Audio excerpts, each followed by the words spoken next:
اس بات پہ غور کریں کہ بہت سارے جو لوگ ہیں جو زندگی میں کامیاب ہوئے ہیں، ایسا نہیں کہ وہ ایک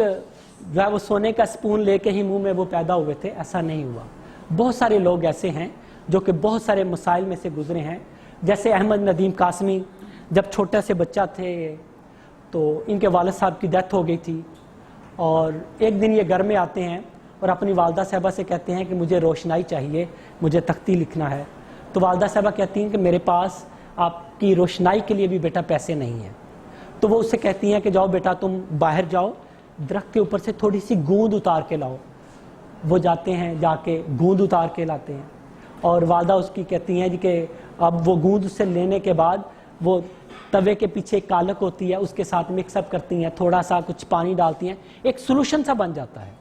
اور اس سولوشن کو جو ہے وہ اس کے ساتھ وہ تختی لکھتے ہیں۔ اور اگلے دن جب وہ اپنی کلاس میں جاتا ہے بچہ، تو وہ سارے کے بچے اس کے ارد گرد اکٹھے ہو جاتے ہیں، یہ تم نے اتنی اچھی روشنائی، اتنی چمک والی روشنائی کہاں سے لی ہے؟